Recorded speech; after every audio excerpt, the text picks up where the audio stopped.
Back in March of this year, Nicole Sullivan of the Cape Breton Post reported on a local senior who complained of the occasional smell of cannabis inside local cabs. While the CBRM bylaw prohibits smoking in cabs, my research reveals that some drivers might believe it's a gray area. Hi, I'm Joe Ward of Boxer Shorts Media, and subject to interpretation of the Passenger Vehicle for Hire bylaw, taken at face value, smoking in cabs simply isn't permitted. When I saw a rather rebellious driver puffing away like it was the greatest dart he ever had, or the first one after quitting for a year, I notified the CBRM and reached out to the local taxi owner.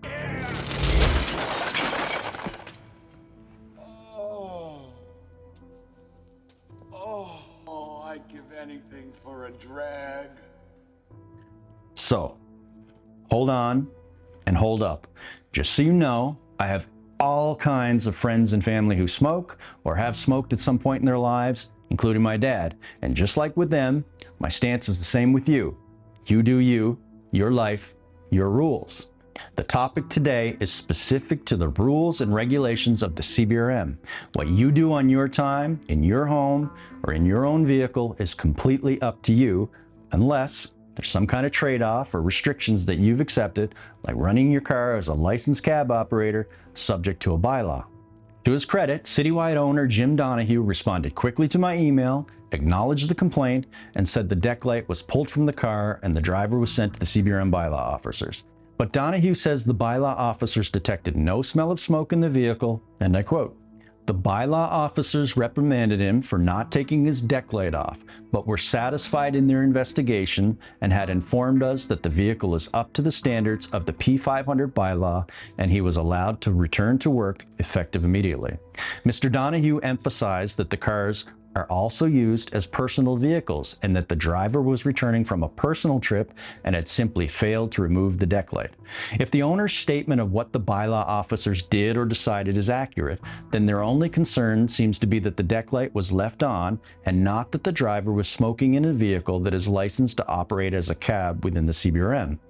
Donahue's explanation was consistent that the vehicle use was essentially not restricted when not operating as a cab as long as the deck light was off, and ensuring that the cab met the requirements of the bylaw once the deck light was placed back on the car to return to service. And that may be precisely how the CBRM bylaw officers interpret the bylaw, even if it makes very little sense, at least to me. The bylaw definitely does not say that smoking is prohibited only when the car is off duty with the deck light removed. Section 10.5 says only, "No one is permitted to smoke or vape in a vehicle licensed under this bylaw. Evidence of smoking or vaping will result in the revocation of the operator's license until remedied and shall be an offense under this bylaw."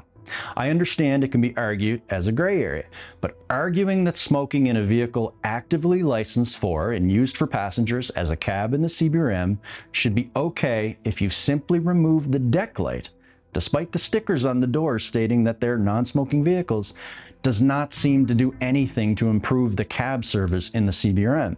I mean, despite what the bylaw officers might allow, one of the key objectives of the bylaw is stated as ensuring the high-profile business becomes an exemplary ambassador for the regional municipality. And really, if they end up smelling of cigarettes at some point because the car does double duty as a personal vehicle, is that really our CBRM ideal of what an exemplary ambassador for the municipality is supposed to mean? That's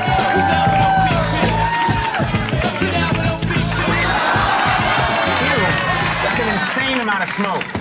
What are you talking about? This is like a Cheech and Chong movie up front. I also reached out to Preferred Taxis via their bookings email for the perspective of the newest company operating in the CBRM, but did not receive a response. So if you get into a local cab and you discover it has an odor of smoke and that's something that bothers you, now you know how that might have come about. Despite all the hoopla about the CBRM modernizing its bylaws and all that jazz, there's still no clarity as to whether the non-smoking only cabs in the CBRM, who in theory should work towards the ideal as exemplary ambassadors to the municipality, are allowed to smoke it up whenever the deck light comes off or whenever the drivers bother to take it off at all when lighting up. If you agree with me, let me know. And if you don't agree with me and you're upset about the topic, go smoke a dart and calm down. For all videos, subscribe to Boxer Shorts Media on your choice of YouTube or Facebook. Please hang up and try again.